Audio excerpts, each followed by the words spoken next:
Les débats avec vous sur Sud Radio, avec aujourd'hui Aurélie Taquillin, conseillère régionale LREM d'Île-de-France. Bonjour. Mathieu Schenk, directeur associé chez BVA Nudge Unit et cofondateur du site Délit d'Opinion. Alexis Bachelet, maire adjoint à Colombes. Et Sophie de Menton, chef d'entreprise, présidente du mouvement éthique. Votre livre, La France sans dessus-dessous, est paru aux éditions Erol. Bonjour. Bonjour. À vous également. Et puis Gilles Gansman qui est resté avec nous pour le zapping de la présidentielle. Sud Radio, le zapping de la présidentielle. Ah, ils sont forts, les jeunes du numérique de Éric Zemmour. Ils croient à cette victoire. Et ils l'ont même imaginé. Alors ça y est, nous sommes le 24 avril 2022, il est 20h. Voici notre estimation du résultat de la présidentielle. Éric Zemmour, qui est élu président de la République avec 51,9% des voix. Regardez ces images. Jean-Jacques Emsalem va nous les montrer, ces images de joie. Cette clameur des milliers de partisans dans la rue, voilà. Ils s'en doutaient, ils avaient bien sûr les indiscrétions. Eh bien, c'est cette joie qui s'est exprimée au grand jour. Dans la rue. Alors c'est assez incroyable parce qu'on y voit le décor du journal de France 2, il faut voir les images. Évidemment, David Pujadas, que vous entendez, a évidemment demandé que la vidéo soit enlevée, que son image ne soit pas utilisée. Mais c'est incroyable comment cette vidéo devient virale, où on voit donc le 20h qui annonce la victoire d'Éric Zemmour. C'est assez étonnant comme vidéo. Ouais. C'est moins anecdotique que ça en a l'air. Oui. Ça utilise des gros leviers comportementaux parce que ça donne à voir le succès et l'effet de normes sociales. Le fait de donner à voir un Zemmour qui est élu avec une liesse populaire, et ben ça crée ce qu'on appelle un effet bandwagon. Qu'on voit dans bandwagon, c'est en fait on va du côté du succès. Et donc quand on voit une norme sociale qui fait que tout à coup il y a un candidat qui va être élu, c'est possible. On voit la victoire, on voit l'euphorie de la victoire et donc tous les codes, il y a tous les codes. Du coup ça à la fois ça banalise la victoire d'Éric Zemmour, ça montre que derrière la victoire d'Éric Zemmour en réalité il n'y a pas de guerre civile et donc ça normalise sa victoire hypothétique et en plus ça génère ce que j'ai dit tout à l'heure une norme sociale, ça veut dire que on donne le sentiment qu'il y a une majorité qui est autour d'Éric Zemmour. Est-ce que c'est pas un peu le contraire finalement? Non mais genre on se défoule, ça m'amuse moi aussi, ça donne des frissons, c'est rigolo à regarder, mais je suis pas du tout sûre que que ça donne. Mathieu qui est un grand spécialiste de l'opinion. C'est parce que ça banalise. En fait, ce qui est très intéressant, c'est que de tout à coup, vous parlez d'Éric Zemmour en disant c'est amusant et il est élu président de la République, mais on l'ancre comme quelque chose qui est tout à fait du domaine du possible. Et du domaine du possible, sans que ça génère derrière de guerre civile, ce qui est un petit peu l'argument des gens qui disent si Éric Zemmour demain est au pouvoir, vous allez voir, ça va être la guerre. Là, regardez, les images, elles sont fabuleuses. Avec une foule en liesse. Avec une foule qui est en liesse, c'est le peuple français qui a tranché. Donc vous dites que ça va très bien pour lui. Je dis que cette vidéo n'est pas anecdotique et pas uniquement la guerre du LOL qu'on veut. Derrière, il y a toute une stratégie qui est pensée. Et vous pensez qu'il travaille avec des communicants comme vous, c'est-à-dire extrêmement pointus, des spécialistes de l'opinion?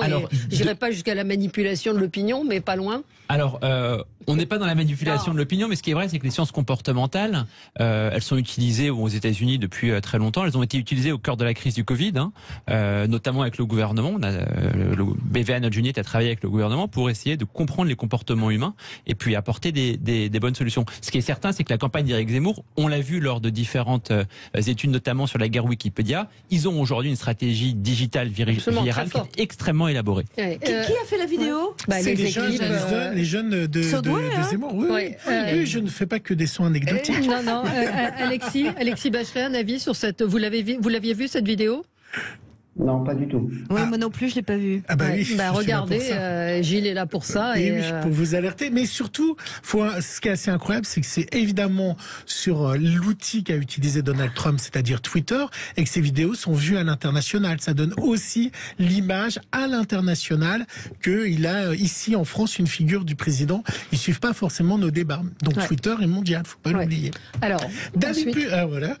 Non, c'était ma première ligne. David Pujadas. Je me suis repris.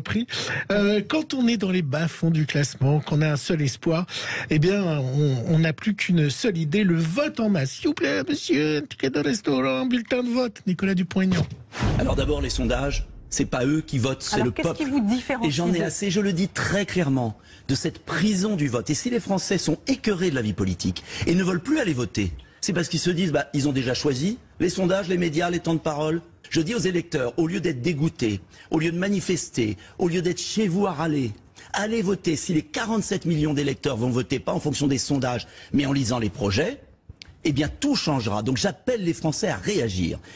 Et du coup, j'ai changé de ligne, Valérie, j'étais dans le wagon suivant pour me faufiler. Et ben là, il y avait encore quelqu'un qui faisait la manche, Anne Hidalgo, le même discours. Allez, s'il vous plaît, votez. Surtout, ce que cela dit, c'est qu'il n'y a pas de fatalité. Le pouvoir qu'ont chacune des Françaises et des Français, c'est le bulletin de vote. C'est le bulletin de vote. Et aujourd'hui, on essaierait de nous faire croire que tout est joué d'avance. Mais ceux qui ont le dernier mot en démocratie, ce sont les citoyens. Ceux qui décident, ce ne sont ni les sondages, ni je ne sais quelle enquête, c'est vraiment à la fin les citoyens. Et oui, lundi prochain, vous ferez une émission sur les sondages, mais eux, ils n'y croient pas, forcément, vu leur score. Et donc, les derniers sondages, excusez-moi, partout aux États-Unis, en France, etc., ça n'a pas été très brillant aussi. C'est-à-dire ils avaient faux, les sondages. Non, vous pouvez pas dire ça. Alors, si on prend la présidentielle, la dernière présidentielle de 2017, ils ne sont pas du tout trompés, ils ont été très proches de la réalité. Et François Fillon, qui était autour des 18-19 dans les sondages, était très proche dans les faits au jour de l'élection. Et de la même manière, on avait vu la qualification d'Emmanuel Macron, qui était un tout petit peu plus haut que ce qu'il a été au dernier jour, mais les sondages ne sont pas du tout trompés pour la présidentielle. Effectivement, ça n'a pas été le cas pour les dernières régionales. Oui, les régionales. Les régionales, avec un taux d'abstention qui était très élevé. On avait très peur de la montée du Rassemblement national aux élections régionales et on a vu finalement que le Rassemblement national a été très bas dans toutes les régions de France. Oui. Et notamment, et notamment en raison d'une abstention très forte parmi les catégories populaires qui a expliqué le différentiel. Et puis un deuxième élément qui a joué aussi, ça a été la reconduction, la prime au sortant qui a été très forte dans les Hauts-de-France, en Ile-de-France et qui a beaucoup joué en cas notamment durant cette crise du Covid. Avec cette crise sanitaire, oui. Allez, on va marquer une pause et on se retrouve dans un instant puis vous finirez votre zapping. Voilà, vous restez, vous faites des heures sup. À tout de suite sur Sud Radio. Et débat avec vous, avec Sophie de Menton, chef d'entreprise, présidente du mouvement éthique. Votre dernier livre, La France sans dessus-dessous, est paru aux éditions Erol. Aurélie Taquillin, conseillère régionale La République En Marche d'Île-de-France. Mathieu Cheng, directeur associé chez BVA Nudge Unit et cofondateur du site Délit d'Opinion. Et Alexis Bachelet, maire adjoint à Colombes et ancien député PS. On va parler de la chasse, évidemment, avec cet accident, cette tragédie ce week-end d'une jeune fille de 17 ans tuée accidentellement. Donc le sujet, une fois de plus, refait surface dans l'actualité. Ukraine-Russie, Macron tente de trouver un compromis, tente de réunir Biden et Poutine. Les Occidentaux sont-ils assez fermes avec Vladimir Poutine? On parlera du pouvoir d'achat et puis des parrainages évidemment, qui là encore une fois font le retour sont à la une de l'actualité. On continue avec vous, Gilles. Vous n'aurez jamais le temps, Valérie. Non, on n'aura pas le temps. On n'aura pas le temps. On choisira. Gilles, continue votre zapping. On continue le zapping pour finir. Ce son de Julien Drey qui est assez intéressant. Julien Drey assez laconique par rapport. Alors évidemment, ça faisait un lien juste avant où Nicolas Dupont-Aignan et Anne Hidalgo appelaient au vote et qu'il y ait des votes. Et ben Julien Drey, lui, sur CNews, disait si vous voulez le jeune des votes, ça serait bien de leur parler. Par rapport à ma génération, c'est dur d'être un jeune aujourd'hui. Nous, on avait plein d'espoir, on avait plein d'idées, on sentait qu'on pouvait manger le monde, excusez-moi l'expression. On parle pas des jeunes dans cette campagne. Quasiment pas. On parle pas de leurs problèmes. Je parle pas du système universitaire, parce que ceux qui ont compris Parcoursup, je leur dis bravo. Hein. Bon, comment ça marche? Donc on pourrait parler de ce que j'ai appelé la dotation universelle pour chaque jeune à 18 ans qui serait prise sur les multinationales du numérique et qui donnerait un capital financier départ. Mais là, excusez-moi, si on parlait de ça, les jeunes ils diraient au moins les politiques, ils nous donnent une chance. Et on ramènerait quelques jeunes aux urnes. Mais si c'est vrai, pourquoi vous êtes Parce que je trouve que ça suffit de considérer les jeunes comme une catégorie à part. Les jeunes, c'est une évolution d'âge. Après, il y a les vieux, il y a les moins vieux, il y a les 40 ans qu'on ne prend plus. Il y a, je veux dire, on segmente. Les jeunes, ils ont surtout un ras-le-bol absolu des politiques. Ils ne demandent pas des mesures pour eux. Ils demandent d'avoir des politiques admirables, entre guillemets. Et il y en a plus un qui veut voter. Et ils se foutent complètement de la banque des jeunes. Non mais je rêve. Création d'une banque des jeunes, comme si on n'avait pas des banques formidables qui savaient tout à fait faire des prêts, qu'ils le font déjà. Ensuite, on va leur donner de l'argent. Est-ce qu'on parle des jeunes dans cette campagne? On parle de personne, de toute façon, ni des entreprises, ni des jeunes. C'est paradoxal parce que finalement, les jeunes sont assez engagés sur la lutte contre le réchauffement climatique, l'égalité homme-femme. C'est vrai qu'on a beaucoup de difficultés à les emmener vers les urnes. Moi, je le vois localement dans ma ville à Courbevoie. Je vois bien que les jeunes aujourd'hui, ils ont des causes, ils sont pas sur les marchés avec nous. C'est vrai. On les voit pas tellement s'engager. À l'extrême droite, on les voit beaucoup à l'extrême droite sur les plateaux, en tout cas. Et ce qui est vrai, il y a une étude qui a été publiée par BVA, c'est qu'il y a des nouvelles formes, je reprends ce que vous disiez, qu'il y a des nouvelles formes d'engagement qui passent plus forcément par le bulletin de vote, avec un bulletin de vote dont les jeunes ne voient pas forcément la portée ou l'efficacité, alors que des manifestations pour le climat, alors que des tweets créent une visibilité, à défaut forcément de transformer la société, ça donne quelquefois l'illusion d'avoir un peu plus prise sur les choses qu'un bulletin de vote. Et donc tout l'enjeu pour les politiques, c'est de démontrer à nouveau la puissance performative du vote qui pourrait changer la donne pour la jeunesse ou pour des causes qui leur sont chères. Et je pense notamment au climat. Et puis d'aller les chercher aussi sur les réseaux qu'ils fréquentent. Je pense, de pouvoir véritablement aussi de ce qu'a fait Macron, inonder les réseaux et les canaux aussi qu'il fréquente. Un dernier son, Gilles. Non, il y en avait. D'accord, je croyais qu'il y en avait eu 3. Excusez-moi, on va passer au coup de cœur et au coup de gueule. On va commencer avec Sophie Menton, rapidement. Et oui, j'ai un coup de cœur parce que je critique suffisamment souvent la télévision en ayant ras-le-bol des programmes qu'il peut y avoir. Et aujourd'hui, ce soir, mon coup de cœur va au laurier de l'audiovisuel. Alors les lauriers de l'audiovisuel, c'est un peu les Oscars de l'audiovisuel français. Et ils vont récompenser les meilleurs programmes, les meilleurs reportages, les meilleures émissions d'information. Pour les enfants, pour les grandes causes, pour le médical, etc. Ils sont au Théâtre Marigny ce soir. Vous pourrez les voir sur TV5 Monde mercredi soir. Ça fait 27 ans et c'est une association. Il n'y a pas de subvention, il n'y a rien du tout. C'est Patrick Bézier qui tient ça à bout de bras, qui réunit entre 500 et 700 professionnels de la télé et de la radio. Et ça va vraiment de pivot. Je devrais pas le dire, zut, parce que c'est un secret. Non, mais il y a. Voilà, vous avez spoilé. Entre autres, être félicité ce soir. Mais je trouve ça formidable. Donc je ne dis pas les noms. De toute façon, il y en a énormément qui vont être récompensés. Il y a beaucoup de gens. Et bravo Patrick Bézier, parce que franchement, on est toujours dans le négatif, etc. Et là, ils font ça tout seuls. Voilà. Et bravo Bernard Pivot. Et voilà. Merci d'insister. Non, mais voilà.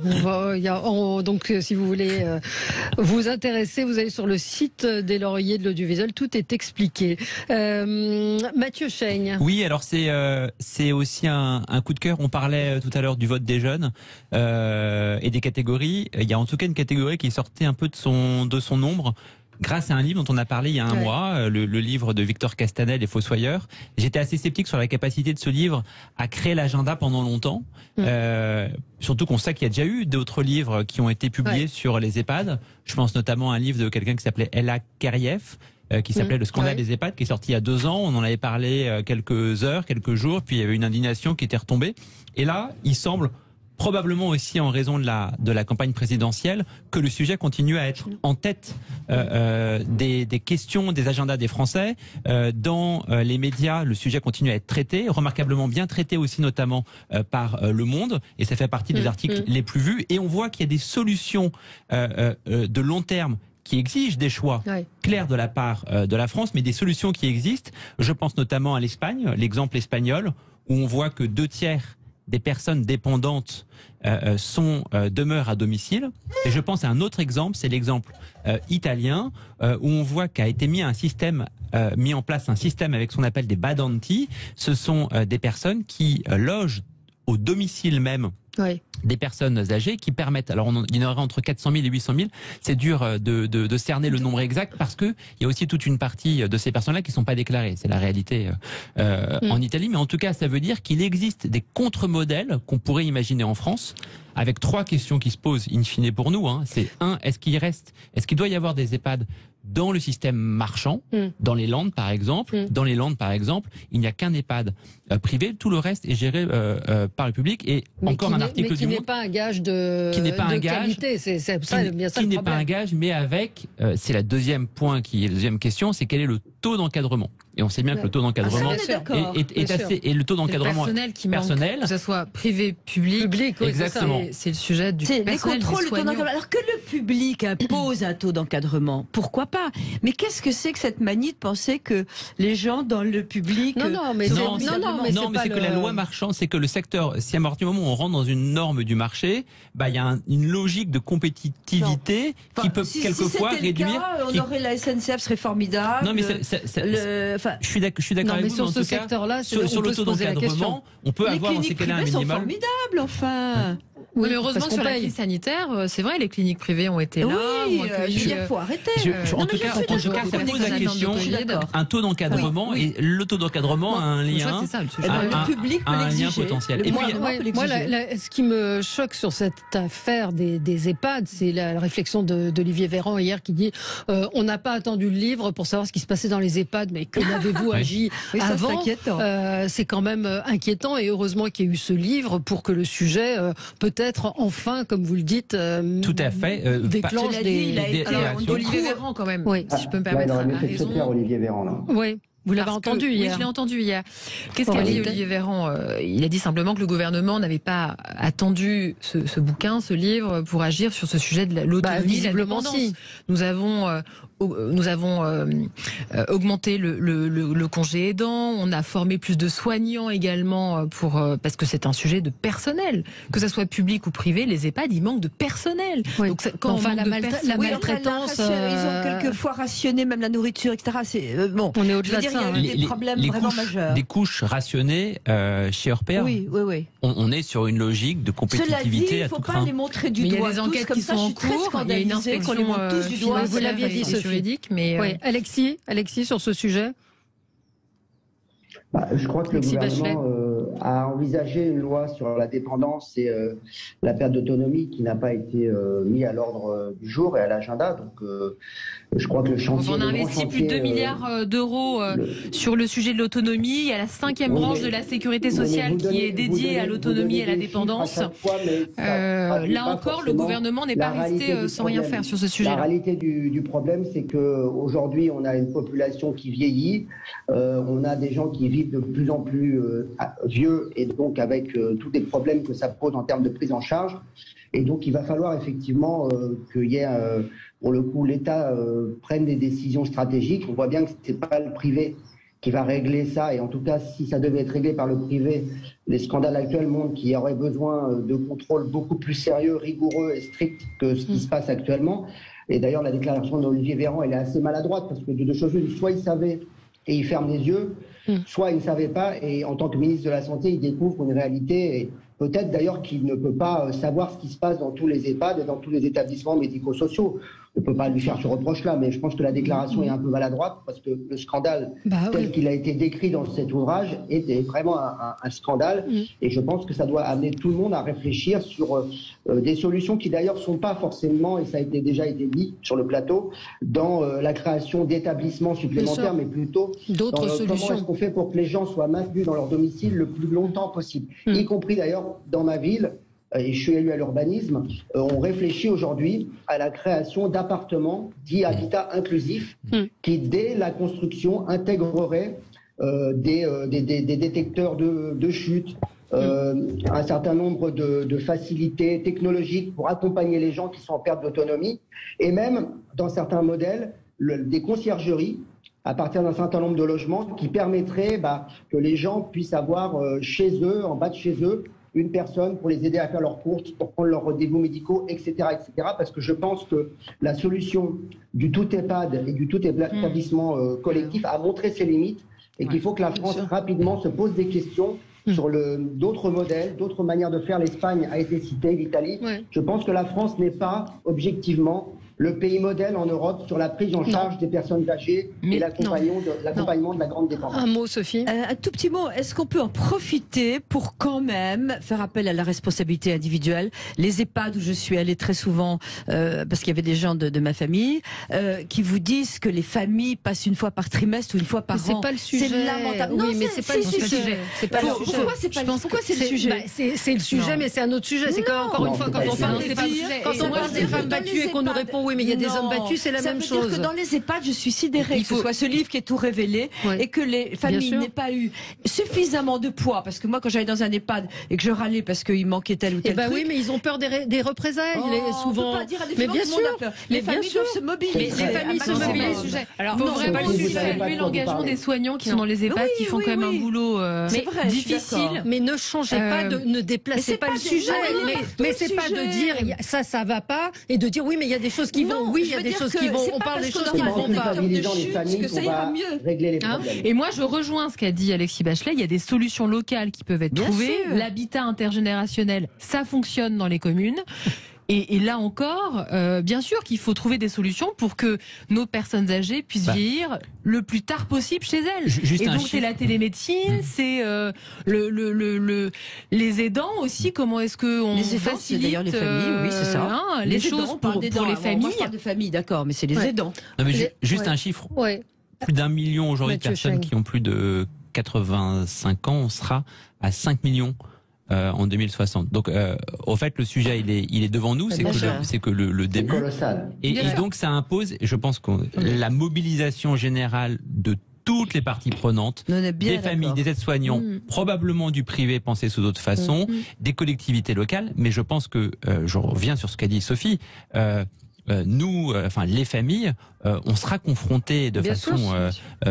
Aucune famille ne sera épargnée par le sujet. Et donc, comment peut-on faire pour que les personnes âgées ne soient pas vues uniquement à travers un prisme utilitariste de contribution à la société. C'est ce que dit Jean-Luc Mélenchon. Hein. Lui, il veut qu'on cesse justement cet aspect mercantile des EHPAD. Un petit mot, un petit coup de gueule sur Madame Delaunay, qui a été ministre en charge des personnes âgées, qui a tweeté ce week-end: lors de mes nombreuses visites en EHPAD, j'ai pratiquement toujours détecté des cancers cutanés de visage ou des mains qui ne l'avaient pas été. Mais en tant que ministre, mon rôle n'était pas d'examiner les résidents. Mais franchement, comment est-ce qu'on peut être plus à côté de la plaque que ça? Non, mais Michel Delaunay, je crois, a fait beaucoup quand elle était ministre. Mais c'est vrai, elle a fait beaucoup. Ça a été reconnu comme une ministre qui était particulièrement impliquée et investie sur le sujet. Et donc, ce tweet est probablement maladroit, mais je pense que ça ne doit pas enlever l'engagement dont elle a fait preuve lorsqu'elle était ministre. Oui, elle était ministre et il y avait de la maltraitance et qu'est-ce qu'elle a fait sur la maltraitance? Les enquêtes, les choses comme ça, c'est inadmissible. Allez, on marque une pause, on se retrouve dans un instant, vous continuerez avec vos coups de cœur, vos coups de gueule, on va parler des parrainages évidemment, à tout de suite. Avec vous sur Sud Radio, avec Sophie de Menton, Aurélie Taquilla, Mathieu Cheng et Alexis Bachelet. On continue avec vos coups de cœur et vos coups de gueule. Aurélie Taquilla, c'est un coup de gueule. Oui, moi ce matin c'est un coup de gueule sur le harcèlement de rue suite à l'agression de Mila à Lyon. Je crois qu'on a tous été, toutes surtout touchés par des incivilités d'hommes dans la rue. Et donc c'est un vrai sujet parce qu'aujourd'hui, sous ce quinquennat, on a verbalisé le harcèlement de rue. Les forces de l'ordre peuvent aujourd'hui verbaliser le harcèlement de rue. Ça va des amendes de 100 € à 1000 €. Non, c'est un vrai fait de société. Il y en a eu combien de gens verbalisés? C'est une loi qui a été prise en 2018 et il y a à peu près plus de 4000 amendes qui ont été faites par les forces de l'ordre. Moi, je le vois parce que je suis conseillère régionale d'Île-de-France et dans les transports en commun, il y a à peu près 100% des femmes qui se disent harcelées, bousculées dans les transports en commun. Il y a des femmes qui ne prennent plus les transports en commun parce qu'elles se sentent en insécurité. Donc moi je crois que c'est un vrai sujet et sous ce quinquennat, sous l'impulsion de Marlène Schiappa, on a avancé sur le sujet. Je pense qu'il y a beaucoup encore à faire. Je trouve ça nul. Bon, mais vous avez le droit, c'est votre avis. Oui, non, mais moi je vous le dis, en tant que femme, allez un peu voir ce qui se passe. D'abord, vous avez raison sur les transports en commun, c'est très particulier en plus. Et je trouve que l'amende dans la rue pour harcèlement, j'ai questionné d'ailleurs plein de. Vous avez jamais fait embêter? Non, je suis trop moche. Et c'est pas une question de moche. C'est pas une question de moche. Non, mais c'est pas le sujet. Bien sûr que j'ai été harcelée entre guillemets, mais ça m'a jamais gênée. Je n'ai pas été harcelée au sens où mais parce que mais je parle de l'amende. Ouais. Je dis, et d'ailleurs ça fait éclater de rire les mômes de 18 ans, monsieur l'agent, le monsieur, là, faudrait lui mettre une amende. Bon, parce qu'il y a harcèlement et harcèlement. Quand on vous touche ou qu'on vous agresse et qu'il y a une bande, c'est très grave et je suis d'accord. Mais je couvre l'amende. Parce que ça a aussi un facteur un peu de prévention, d'éducation. Qu'est-ce qu'on met dans harcèlement de rue? Quelle est la définition selon vous? Quand vous voyez bien, regardez l'agression de Mila, qu'est-ce qui s'est passé? Les hommes vous sifflent. Non, mais alors mettre une amende parce qu'on a été sifflé, je me suis prononcée là-dessus, la réponse est non. Oui, mais c'est sifflé. Enfin, bref, on va pas refaire le débat. Mais on a le droit de pas. Non, parce que vous voyez le sifflement années 70 du mec qui est sur son échafaudage et qui fait. Il y a le sifflement qui est un petit sifflement. Aujourd'hui, on n'en est pas là. On est avec des gens très agressifs. Et c'est du harcèlement. Je parle du. Oui. Être suivi, être harcelé, être menacé, c'est quelque chose. Vous me diriez être menacé dans la rue, oui. Mais je trouve que le coût de l'amende pour harcèlement de rue c'est important d'en parler aujourd'hui.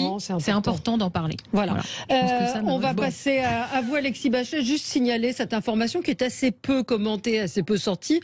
C'est une information de Mediapart qui confirme qu'une enquête de l'Agence nationale de sécurité du médicament a épinglé l'IHU de Marseille du professeur Didier Raoult. Un rapport qui précise que des pratiques qui étaient contraires à la loi et qui pourraient lui valoir des poursuites pénales ont été relevées. L'absence d'un véritable organisme de recherche propre dans l'établissement. Bref, pas de cadre légal dans le cas d'un certain nombre de recherches. Donc on va voir ce que ça va donner. C'est un rapport très sérieux, très très circonstancié.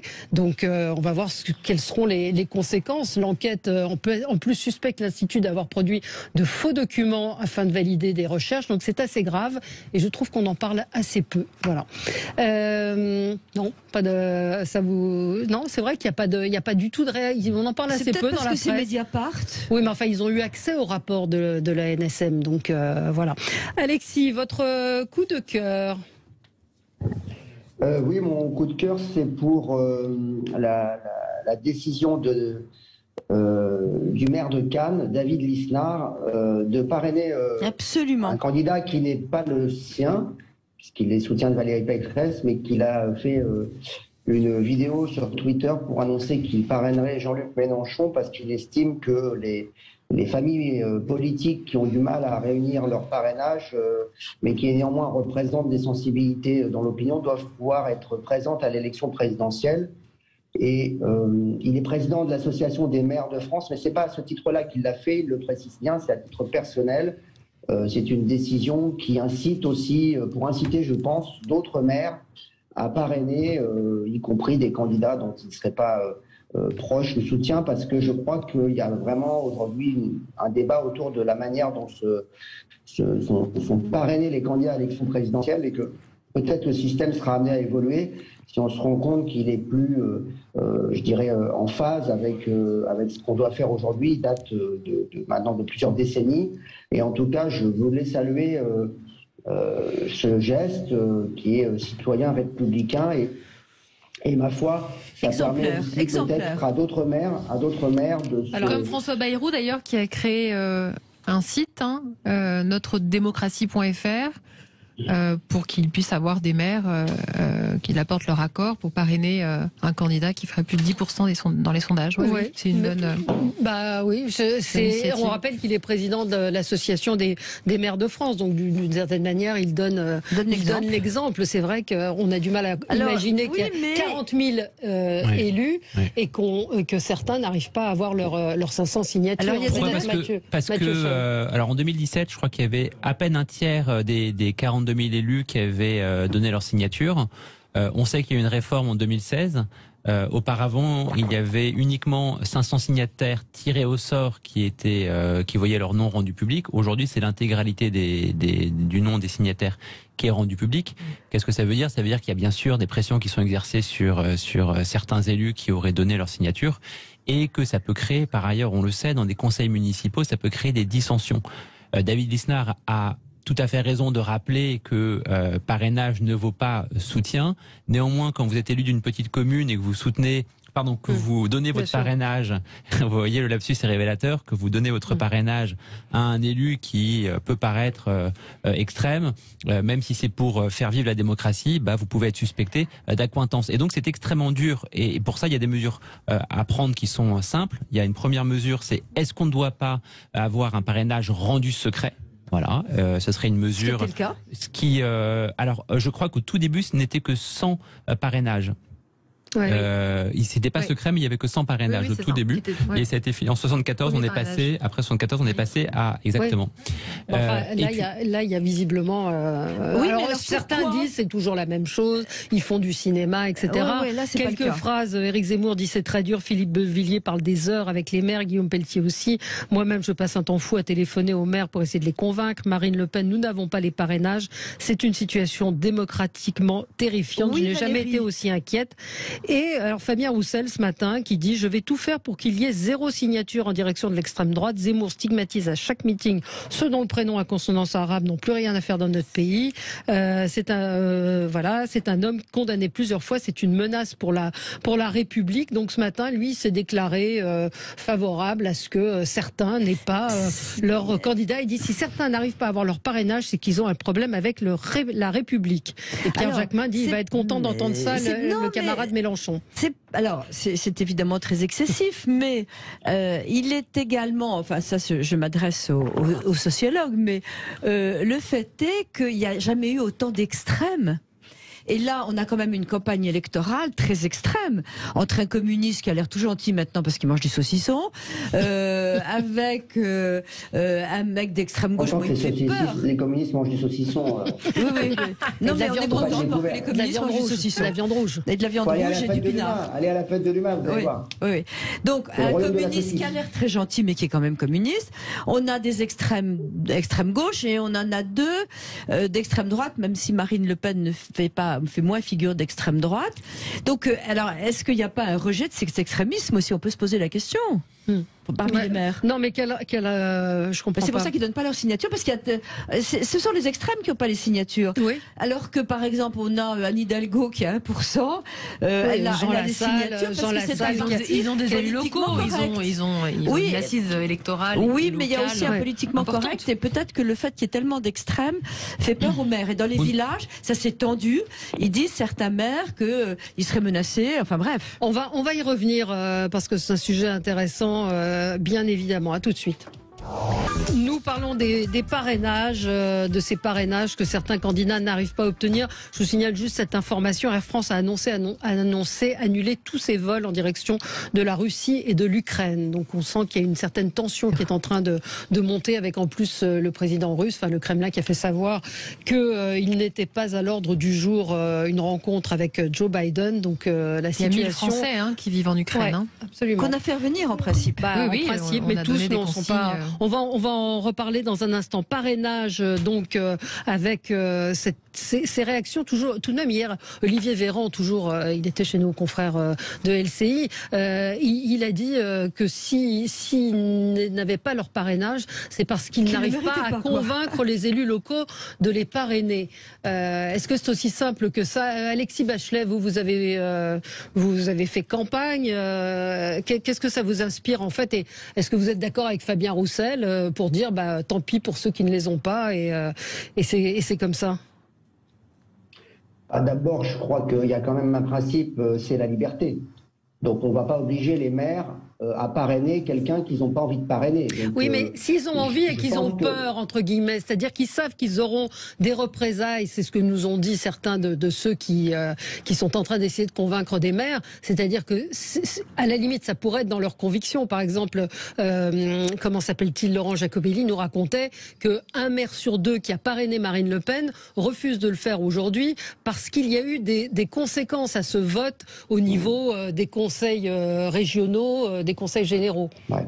Alors, bon, ça c'est ce que disent systématiquement la plupart des candidats qui ont du mal à réunir leur signature. Ils disent qu'ils devraient déjà les avoir, mais que c'est parce que les maires ont peur. Après, je pense que ça peut arriver, peut-être, moi je le regrette, si effectivement un maire a parrainé quelqu'un, un candidat, et que le conseil régional ou le département exerce des représailles sur sa commune, c'est tout à fait scandaleux et il faut le dénoncer. Mais bon, à un moment donné, tout ça moi, je voudrais à un moment donné qu'on apporte des preuves. Vous voyez, il suffit pas de dire c'est un peu des rumeurs urbaines. Il paraît qu'il y aurait eu des représailles. Moi, j'attends qu'on les montre, parce que si c'est vrai, ça peut être dénoncé comme tel et ça mériterait même d'être dénoncé. Mais moi, je pense qu'il faut être plus prosaïque. Là, beaucoup de maires, je pense, faut se rappeler que la majorité des maires, les plus de 34 000 maires, sont dans des petites communes de moins de 3 500 habitants. Autant dire, ça veut dire que tous les jours, ils croisent leurs concitoyens et ils peuvent, dans certains villages, ils connaissent tous leurs administrés par leur prénom. Donc effectivement, et dans ces petits conseils municipaux, la spécificité de mode de scrutin dans ces petites communes, c'est que c'est des listes panachées.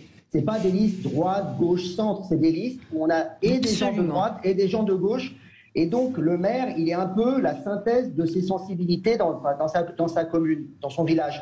Et donc il y a beaucoup de maires en fait qui n'ont pas envie ou qui craignent de troubler un petit peu la sérénité de leur conseil municipal, et qui n'ont pas envie de se faire discuter quand ils croisent les habitants dans leur rue, parce qu'un maire d'une petite commune, il est là sur le terrain tous les jours, et tous les jours il croise des habitants, et donc c'est vrai que il peut avoir cette crainte. S'il parraine quelqu'un de clivant, après je pense que s'il parraine des grandes familles politiques, ça choquera peut-être moins, mais sur des candidats un peu à la marge du champ politique, en tout cas sur le plan des idées ou des politiques, il peut avoir cette crainte-là. Et je pense que le vrai sujet, c'est plutôt celui-là. C'est que beaucoup de maires se disent, non mais moi, absolument, et dans je vais une pas m'embêter avec ça, j'ai déjà plein de problèmes à régler dans ma commune, donc je ne vais pas en plus me prendre la tête avec mon conseil municipal, avec les habitants sur cette histoire de parrainage. Et je pense que c'est pour ça que beaucoup de maires renoncent d'emblée à parrainer pour éviter de faire des vagues. Alors c'est quoi? C'est le système qu'il faut changer? C'est pas normal que des candidats qui ont 15% d'intention de vote ne puissent pas. C'est pas comme ça que le maire il voit ça dans sa commune. Je suis d'accord, mais est-ce qu'il faudrait changer? Il n'est pas sur les sondages en disant il faut qu'un tel ou un tel ait ses signatures. Ouais, Mathieu, et puis après Sophie. Il faut changer parce que c'est impossible que des candidats, comme vous venez de le dire, qui pèsent entre 15-18% ne puissent pas se présenter à l'élection présidentielle. On est en train de dire que la démocratie vacille faute d'intérêt, et les candidats qui suscitent un intérêt ne pourraient pas être représentés, ne pourraient pas se présenter. C'est littéralement impossible. Deuxième élément, on voit bien toute l'énergie qu'on gaspille pour parler de cette question des parrainages, et l'énergie que nous gaspillons sur ce plateau, alors qu'on devrait parler des propositions des candidats, l'énergie que gaspillent les candidats plutôt que d'aller convaincre des électeurs qui aujourd'hui mais ça pose un problème démocratique aujourd'hui. Donc pour régler ce problème démocratique, il y a des propositions très concrètes qui ont été posées. Première proposition, parrainage sous le sceau du secret. Pourquoi on ne le ferait pas? J'ai pas aujourd'hui il n'y a pas de raison valable pour s'opposer à ça. Deuxième élément, il y a les parrainages citoyens. Quelle est la barre? Est-ce qu'on est à 100 000, 150 000, 200 000? Tout peut se discuter. Mais c'est vrai que un candidat qui aurait 200 000 signatures, devrait pouvoir se présenter à l'élection présidentielle.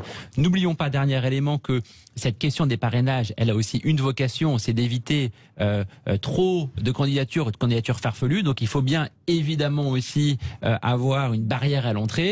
Celle-ci et les deux mesures que j'ai proposées peuvent être une solution concrète. Oui. Alors, Sophie, il est vrai aussi que dans cette campagne est haineuse. D'ailleurs, les programmes des candidats, on peut infiniment le regretter, consistent à taper les uns sur les autres. Je veux dire, Macron fait l'objet de toutes les haines des candidats. C'est insupportable. On finit par rien n'est plus crédible. Il n'y a pas que lui, Valérie Pécresse, Anne Hidalgo. Valérie Pécresse, c'est un autre sujet. Là, c'était tous contre Macron quand même. Mais peu importe. Pas tellement. Je trouve pas, pour l'instant, pas vraiment. Enfin, la campagne, ils sont plus à se taper dessus entre eux. Non, mais c'est une campagne haineuse, et en plus, il y a un désamour du politique qui est certain. Donc, on comprend très bien, et Alexis l'a parfaitement dit, que dans les villages, on croise le mec, comment t'as donné ta voix à Zemmour, ou à, je dis Zemmour comme dirait quelqu'un d'autre, mais donc, c'est vraiment grave. D'où l'exemple remarquable de David Lisnard, parce que c'est pas évident, David Lisnard, président des maires, qui donne sa voix à claque à celui qui est le plus opposé à ses propres opinions. Mais moi, je pense qu'on pourrait même carrément, si ça manque, parce que si ça manque, imaginons que, je sais pas, Marine Le Pen n'ait pas ses signatures, ou Zemmour, c'est inadmissible. Enfin, moi, j'irais dans la rue, je me battrais contre eux, certainement, mais je me battrais pour qu'ils puissent avoir leur signature. Donc, on pourrait imaginer que, je sais pas, au sein des maires de France, on mette le nombre de signatures qu'il faut avoir pour chacun, qui soit tiré au sort. Un maire tire au sort. il y a les 3 candidats, ils tirent au sort. Non, mais il faudra trouver un autre système, effectivement. Oui, mais attends, un autre système, bien sûr pour la prochaine fois, mais on n'en est pas à la prochaine fois. Moi, je pense que cette fois-ci, il faut régler le problème. Vous pensez pas qu'il y a une victimisation quand même des candidats? Vous pensez qu'ils sont vraiment je pense qu'ils le sont vraiment. Moi, je pense qu'ils le sont Ils ont vraiment. annulé des voyages. Je pense que vraiment là, il y a... ceux qui n'ont pas les signatures au 21 février, ils sont un peu dans l'urgence parce que dans moins de 15 jours, c'est terminé. Il faut trouver une solution immédiate. Il y a une accélération dans les derniers jours, mais c'est vrai. Si vous partez de trop loin, ça va pas être possible. Non, on a effectivement Éric Zemmour qui est à 291 parrainages, Marine Le Pen à 366. Oui, il aurait eu des promesses, sauf qu'elles ne sont pas confirmées. Donc Jean-Luc Mélenchon 370 parrainages, c'est quand même. Il faut trouver une solution. C'est quoi, Alexis, la solution alors? Yannick Jadot 490, donc il les aura. Mais un auditeur Gourdance me dit parrainer le candidat qui gêne le moins Valérie Pécresse, quelle audace républicaine. C'est un geste tout de même. Non, mais en fait, c'est surtout David Lisnard, s'il avait soutenu, parrainé, vous voyez, deuxième lapsus, s'il avait parrainé Zemmour ou Marine Le Pen, compte tenu du contexte de suspicion généralisée de ralliement aux uns ou aux autres, on aurait pu dire qu'il avait des accointances et donc il était obligé d'aller chercher le candidat le plus éloigné de lui pour éviter qu'on pense que parrainage vaille. Mais il faut trouver une solution. Je trouve que tout le monde en parle gaiement comme ça. C'est pas la prochaine fois, évidemment, qu'on va pas changer les règles là. Mais on est très proche du match. Il faut trouver une solution qui ne touche pas aux règles. Beaucoup de questions qui nous disent, et ceux qui ont donné des voix à Macron non candidat, c'est pas un problème. Non, c'est pas un problème, puisque j'ai vu Laurent Fabius qui expliquait que vous pouvez donner votre parrainage à qui vous voulez sans qu'il soit candidat. Si vous voulez donner votre parrainage à Sophie, Sophie de Menton, président. Voilà. C'est 500 parrainages. François Hollande a eu un parrainage, effectivement. De lui-même. Voilà, donc vous êtes élu, vous pouvez envoyer votre formulaire au Conseil constitutionnel en mettant le nom que vous souhaitez. Donc il se trouve qu'il y a beaucoup de gens qui souhaitent qu'Emmanuel Macron se présente et donc ont envoyé leur parrainage. Donc ce n'est pas totalement illogique. Donc c'est tout à fait possible. Parce que si vraiment il y avait un Zemmour qui avait passé Laurent Fabius nommé par Macron, c'est pratique. Non, ça n'a rien à voir. Laurent Fabius, président du Conseil constitutionnel. Le Conseil constitutionnel, il y a des règles. C'est pas Laurent Fabius qui les a choisis. C'est comme ça. Pardon ? C'est pas lui qui a inventé les règles. C'est pas lui qui a inventé. C'est pas lui qui a écrit la Constitution de la Ve République. C'est Michel Debré. On a Vincent en ligne qui nous appelle de l'Hérault, qui voulait réagir à propos de ces parrainages. Vincent ? Oui, bonjour. Bonjour. Voilà, je vous appelle parce que j'ai fait campagne pour Marine Le Pen en 2017. J'étais responsable de canton. Je suis allé voir pratiquement tous les maires de mon canton pour avoir les parrainages, pour avoir un parrainage pour Marine Le Pen. Et aucun m'en a donné. Pourtant, il y a des villages où Marine Le Pen fait 55% de voix. Donc, quand on dit que les maires ont peur des administrés, mais parce que les maires, on n'a pas peur des administrés. Ils ont peur de qui alors? Ils ont peur du conseil départemental. C'est ça, voilà. Dans l'Hérault, c'est socialiste. Et il y a un maire qui est décédé aujourd'hui, le maire de Cers, qui nous a fait tout un exposé là-dessus. Il avait demandé des subventions pour avoir une salle polyvalente. Le département lui avait accordé ces subventions. Il y a eu les présidentielles, il a donné sa voix à l'époque, je ne sais pas si c'était Jean-Marie ou Marine Le Pen. Les subventions ont été supprimées et on lui a dit c'est parce que vous avez donné votre voix au Front National. Voilà. Oui, mais c'est... Allez-y, Vincent. Juste un truc sur les. Après, moi, je suis pour la démocratie complète, mais par contre, donner comme beaucoup de gens parlent là, qu'il faudrait avoir 100 000 ou 200 000 citoyens qui donnent sa voix pour que quelqu'un puisse se présenter. Je pense que c'est pas une trop bonne idée, parce que sinon, il y aurait McFly et Carlito qui pourraient se présenter avec toutes les vues qu'ils ont sur YouTube, par Carlito, avec n'importe qui, quoi. Donc, je pense que les parrainages devraient juste...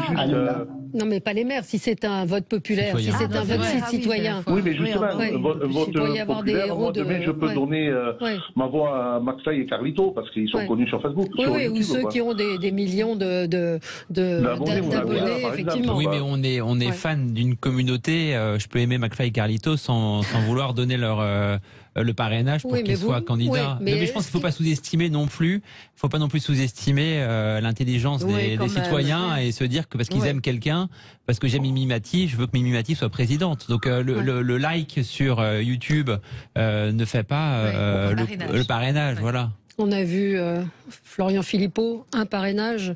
Il annonçait la révolution, qu'il avait le peuple avec lui et visiblement il n'a pas... C'est exactement lui, c'est une notoriété virtuelle très forte sur YouTube, mais qui ne s'est pas traduite. Qui ne s'est pas traduite dans les faits. Merci Vincent de nous avoir appelé, d'avoir précisé. Vous voyez, Alexis Bachelet, vous disiez que c'était du fake, mais c'est ce que m'ont répété des gens qui sont sur le... Des gens qui étaient sur le terrain. Il fallait le documenter, Valérie. J'ai dit qu'il fallait le documenter. C'est tout. Parce que c'est pas normal, mais encore une fois... Il y a des choses qui ne se voient pas, qui peuvent ne pas être documentées. On en parle beaucoup à chaque élection, mais qu'à chaque fois, on est en difficulté pour donner des exemples précis et les documenter. On va... Je veux dire, non mais typiquement, vous avez une subvention qui est notifiée, vous avez un courrier de notification. Si 6 mois après, il y a des élections au milieu et on vous renvoie un autre courrier en vous disant finalement, la subvention qu'on vous a donnée il y a 6 mois, on vous la donnera pas. Vous mettez ça sur les réseaux sociaux et vous le dénoncez et voilà. Bon, enfin, après il y a la presse locale aussi, elle a fait ça. La presse locale, elle parle des chiens écrasés. Donc si dans un territoire quelconque, il y a quelque chose de cette nature, ça peut quand même faire du bruit. Allez, on se retrouve dans un tout petit instant avec vous. On va parler de la chasse, puis peut-être de l'Ukraine si on a le temps. À tout de suite. Les débats avec vous jusqu'à midi. Et je voulais qu'on parle quand même de la chasse. La chasse, à chaque fois qu'un incident, un accident comme celui terrible dont on a vu une jeune femme de 25 ans tuée par balle samedi se produit, eh bien, le sujet revient. Et c'est vrai que c'est un sujet qui, de plus en plus, préoccupe et prend de la place. En fait, souvent c'était balayé d'un revers de main. Aujourd'hui, vous l'évoquiez tout à l'heure, Aurélie Taquillan, sur le fait qu'on est plus préoccupé par l'environnement, par le bien-être animal. Cette jeune fille se promenait avec son compagnon quand elle a été atteinte par une balle perdue. C'était près d'Aurillac, et c'est une adolescente de 17 ans qui est l'auteur, enfin qui serait l'auteur du tir mortel. Donc c'est un des sujets de la présidentielle. Ça va devenir un des sujets de la présidentielle.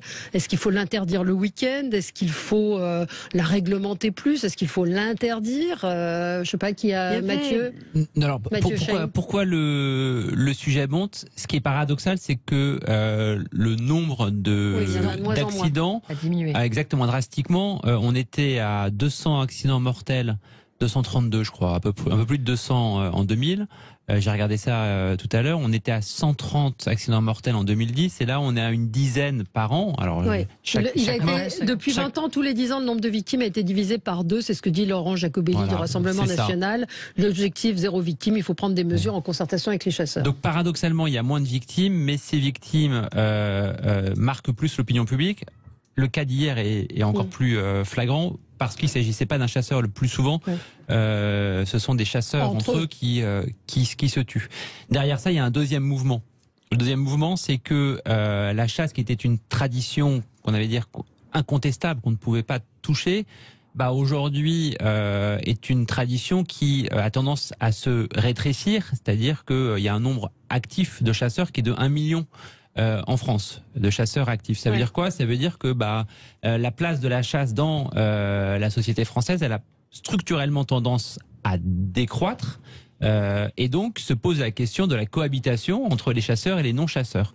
Et là, ce qui est vrai, c'est que il y a toute une partie de citoyens, je pense notamment aux néo-ruraux qui n'étaient pas forcément habitants dans les campagnes, et qui du coup ont du mal à accepter une tradition à laquelle ils n'adhèrent pas, à laquelle leurs parents n'ont pas adhéré, et qui entendent remettre en cause ce qui aujourd'hui vient un peu embêter leur quotidien, leur week-end et ceux de leurs enfants. Donc c'est pour ces différentes raisons que le sujet de la chasse, alors que ça fait moins de victimes qu'il y a 20 ans, est plus prégnant, plus fort aujourd'hui. Olivier nous dit il y a eu 22 morts par accident de trottinette en 2021. Doit-on interdire la trottinette ou réglementer et sévir? Mais la différence, c'est que la trottinette, c'est malheureusement la victime et celui qui est en trottinette. Et voilà, donc là, la victime, c'est plutôt ceux qui se promènent, c'est plutôt les promeneurs que le chasseur. Interdire la chasse le week-end. Interdire la chasse le week-end, ça serait interdire la chasse tout court, parce que on pourrait ceux qui pratiquent, ceux qui pratiquent travaillent la semaine et donc le font le plus souvent le week-end. Moi, je rejoins ce que vous disiez. Les accidents ont diminué, c'est un drame terrible. Moi, je pense à cette famille endeuillée.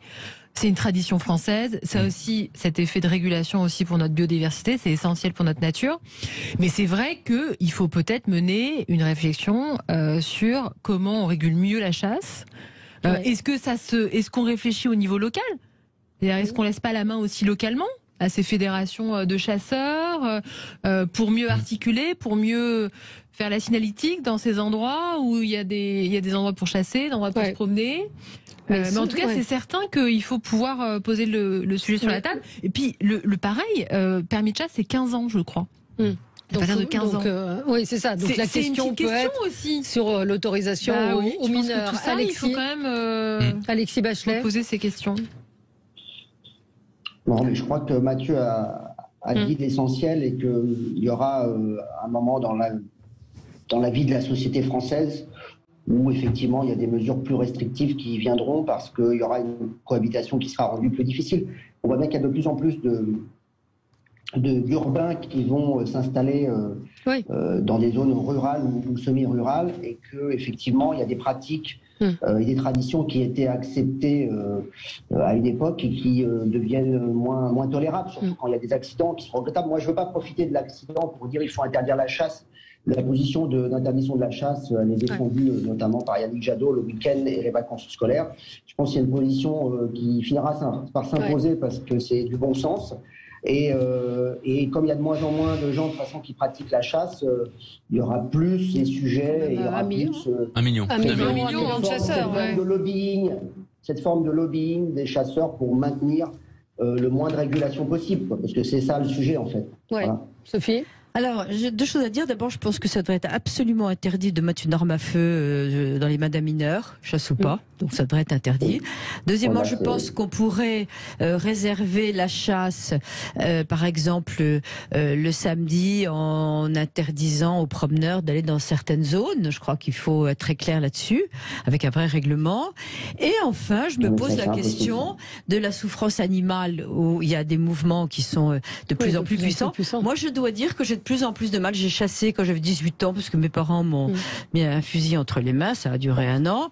Et je dois dire que voir le plaisir de tuer une biche ou les oiseaux, c'est voilà, on se nourrit, etc. On peut imaginer que c'est moins violent, mais tirer, c'est de plus en plus violent. La souffrance animale, c'est quelque chose de terrible, y compris à la chasse. Dans la société. Et ça va être de moins en moins accepté. Et je dois dire que personnellement, je suis de plus en plus réfracteur à la chasse, même si on vous raconte que d'ailleurs, il y a une utilité parce il y a la que régulation pour les sangliers, la régulation, etc., etc.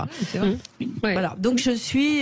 Et Luc Ferry ce matin est intervenu justement. Alors lui, il est violemment contre qu'on fasse souffrir les animaux. Il dit que c'est assez sadique. Je suis pas loin de le rejoindre. Hein. Bon, mais c'est vrai qu'il y a des choses qui sont en train de changer également et d'évoluer. Mais rien à voir avec l'accident qui est inadmissible. Non, mais ça. Alors que Nathalie nous dit, pour vous, Mathieu Schenk, que les gens qui sont victimes des accidents de trottinette sont aussi les piétons. C'est vrai que moi j'ai failli me faire renverser ici à la sortie avec un gamin qui dévalait à toute allure avec une trottinette. C'est vrai que si vous êtes percuté par une trottinette, c'est pas terrible non plus.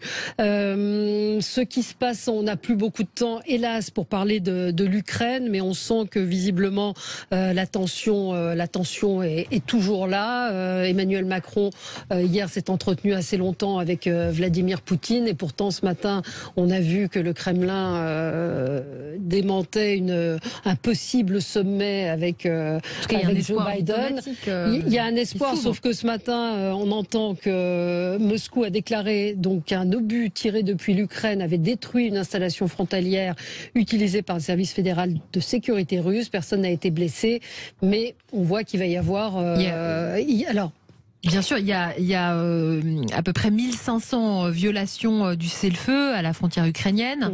Je crois qu'aujourd'hui, la Russie s'est donné les moyens de lancer une nouvelle agression contre l'Ukraine. C'est à peu près de 150 000 hommes à la frontière ukrainienne. C'est des manœuvres navales en mer Noire. Mais là encore, je crois que Emmanuel Macron, en tant que président de la France, président de l'Union européenne, prend ses responsabilités. Fait le maximum, pour éviter qu'on ait une guerre à nos portes, qui pourrait avoir des conséquences sur nous, sur les Français, sur la hausse des prix de l'énergie, sur notre sécurité. Donc là, il y a un espoir diplomatique aujourd'hui qui se joue. Il a eu il joue gros aussi politiquement. Il prend des risques, très clairement. Mais là encore, il fait le job. Il essaye à tout prix d'éviter une guerre à nos portes. Il y a des gens qui vous disent que c'est des coups de com', qu'il joue au petit télégraphiste, ce qui est absolument faux. Parce que, je veux dire, quand on a il faut voir ce que c'est. Quand on prend l'avion pour la Russie et qu'on va être face à Poutine et qu'il y a une guerre qui est en jeu, moi je veux bien que ce soit des coups de com', mais on doit avoir autre chose. On a quand même quelque chose. C'est un président qui est respecté, écouté, on le voit par le président russe. Il a réinitié le discours avec Moscou. Je trouve qu'il a un moment très important de son quinquennat. Pas de bol, j'ai envie de dire, parce que c'est difficile de se déclarer dans une circonstance pareille. Mathieu Cheng. Alors, pardon, allez-y, Alexis Bachelet. D'abord, Emmanuel Macron, c'est normal qu'il soit en première ligne parce qu'il est aussi président de l'Union européenne. Donc, c'est à ce titre-là qu'il intervient. Heureusement qu'il ait fait preuve d'un activisme diplomatique. Après, je crois que le sujet, c'est pas de dire est-ce que c'est bien pour lui, est-ce que c'est mal. Enfin, le sujet est pas là. Le sujet, c'est que la guerre, de retour en Europe, sur des questions de frontières qui datent, les frontières étaient considérées comme intangibles depuis le lendemain de la Seconde Guerre mondiale. Il y a déjà eu une première entorse grave avec l'annexion de la Crimée par Vladimir Poutine. Et à l'époque, il n'était pas question que l'Ukraine rentre dans l'OTAN. Donc on voit bien que l'histoire de l'OTAN est un prétexte. Que je vois qu'il y a des candidats, y compris à la présidentielle en France, Zemmour, Le Pen, qui disent oui, mais vous comprenez, l'OTAN va annexer la Russie, c'est scandaleux, etc. Bon. C'est du pipeau tout ça. La réalité, c'est qu'aujourd'hui, Vladimir Poutine est dans une stratégie agressive vis-à-vis de ses voisins, ses plus proches. Il a quasiment mis sous sa coupe le Bélarus, parce que le président du Bélarus, élu dans des conditions scandaleuses de fraude, est littéralement venu déposer la souveraineté de son pays au pied de Poutine. Et aujourd'hui, qu'est-ce qui dérange Poutine avec l'Ukraine? C'est que l'Ukraine est un pays souverain, avec des élections libres, où il y a du pluralisme. Et donc c'est un modèle qu'il perçoit comme un danger pour lui. Parce que Poutine, c'est l'inverse d'un démocrate. C'est un autocrate. Il y a beaucoup de militants d'opposition qui remplissent les prisons quand ils ne sont pas carrément empoisonnés. Donc c'est ça la Russie aujourd'hui. Et je crois qu'on a, nous, effectivement, à dénoncer et à se solidariser avec l'Ukraine, qui est la victime d'un régime politique qui veut tout simplement mettre à bas la souveraineté ukrainienne. Allez, c'est fini, pardon Mathieu Cheng, je pense qu'on aura l'occasion d'en reparler. Merci à tous les quatre. Dans un instant, c'est André Berkoff qui sera avec vous. À demain.